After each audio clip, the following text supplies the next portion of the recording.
Pada video kali ini, kita tampilkan informasi menarik dan mengedukasi. Sekitar abad 14 di Eropa, ada wabah mematikan yang namanya Black Death atau maut hitam.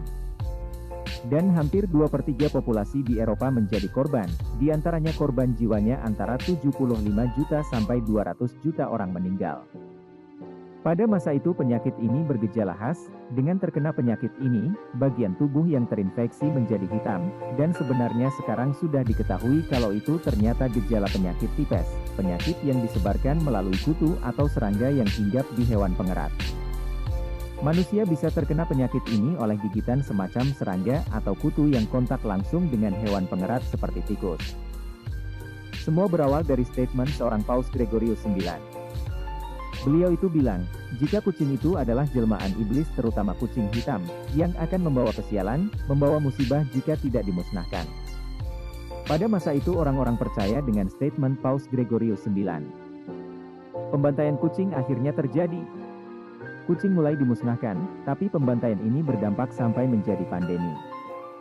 Akhirnya ekosistem rantai makanan yang harusnya saling berkaitan menjadi berantakan, populasi tikus meningkat, hewan tikus ini, menurut para ahli bisa melahirkan bisa 6-10 ekor dan katanya dia bisa melahirkan setiap 1 bulan sekali. Jadi, ketika populasi tikus bertambah banyak dan cepat, dan di saat bersamaan kucing dibantai populasinya menurun drastis. Di sisi lain orang yang percaya dengan ucapan Paus Gregorius IX merasa aman-aman saja, dan merasa bangga telah memusnahkan jutaan kucing, karena mereka terlihat cenderung lebih tenang. Karena, mereka beranggapan jelmaan iblisnya sudah musnah. Tak lama setelah memusnahkan jutaan kucing, satu persatu orang mulai sakit terkena penyakit aneh yang bikin kulit penderitanya jadi hitam. Pada masa itu semua orang belum tahu jenis penyakit apa yang diderita. Penyakit ini akan menular lewat hewan-hewan pengerat kayak tikus ke manusia. Sejarah adanya kucing di daerah ini masih belum pasti kapan pastinya kucing ini ada dan dari mana, yang pasti penyakit ini dengan cepat menyebar ke seluruh Eropa. Banyak orang-orang yang tinggal di kota yang mempercayai perkataan Paus Gregorius IX akhirnya bermigrasi, orang-orang yang pindah karena takut kena wabah ini mereka tidak mengetahui jika sebenarnya mereka udah membawa virus dan bakterinya ke tempat lain. Waktu itu semua orang bingung mencari penyebab penyakit ini. Akhirnya banyak sekali kekacauan pada masa itu, semua orang tidak bisa mendapatkan penjelasan secara logis dari suatu peristiwa yang sedang terjadi. Pada masa itu semua orang stres, ketakutan, mudah berasumsi dengan dirinya sendiri. Dengan keadaan ini pasti mereka cenderung mencari sesuatu untuk disalahkan.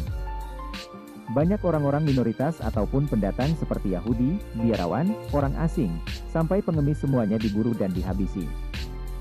Dengan dalih ketika sudah melakukan itu semua masalah wabah bakal teratasi, karena mereka belum mendapat penjelasan secara logis akhirnya mereka bikin kesimpulan-kesimpulannya sendiri, yang didasarkan pada prasangka.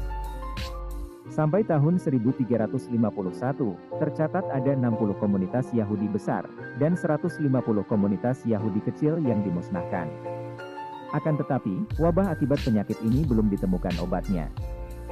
Kehidupan sosial di masyarakat menjadi kacau, sesama warga kota ini saling menghindari dan mencurigai karena memang semua yang sudah dilakukan para warga belum menemukan hasilnya. Manusia pada masa itu belum punya pemahaman ilmiah tentang penularan penyakit, tapi akhirnya mereka sadar, jika penyebaran wabah ini ada hubungannya dengan kedekatan dan akhirnya ada salah satu pejabat di Venesia yang memberlakukan aturan karantina. Karantina yang diberlakukan 30 hari, tapi terus ditingkatkan menjadi 40 hari untuk memastikan jika orang pendatang benar-benar tidak sakit. Cara ini memang benar efektif untuk mengurangi meluasnya dampak dari wabah yang sedang terjadi, akan tetapi, penyakit ini tidak benar-benar hilang, tapi wabah cenderung semakin jauh berkurang. Yang paling ikonik waktu wabah itu terjadi adalah, kostum paruh burung untuk dokter yang menangani pasien yang terjangkit wabah. Tugas dokter ini adalah mencatat jumlah korban, mencari sebab, sampai mencari obat untuk menghentikan wabah yang terjadi. Dalam kasus ini, kostum paruh burung ini di bagian topengnya yang seperti paruh burung, sebenarnya di dalam paruh itu ditaruh wangi-wangian untuk mengurangi bau busuk dari jenazah korban wabah. Terima kasih, semoga info ini bermanfaat, jangan lupa like dan subscribe.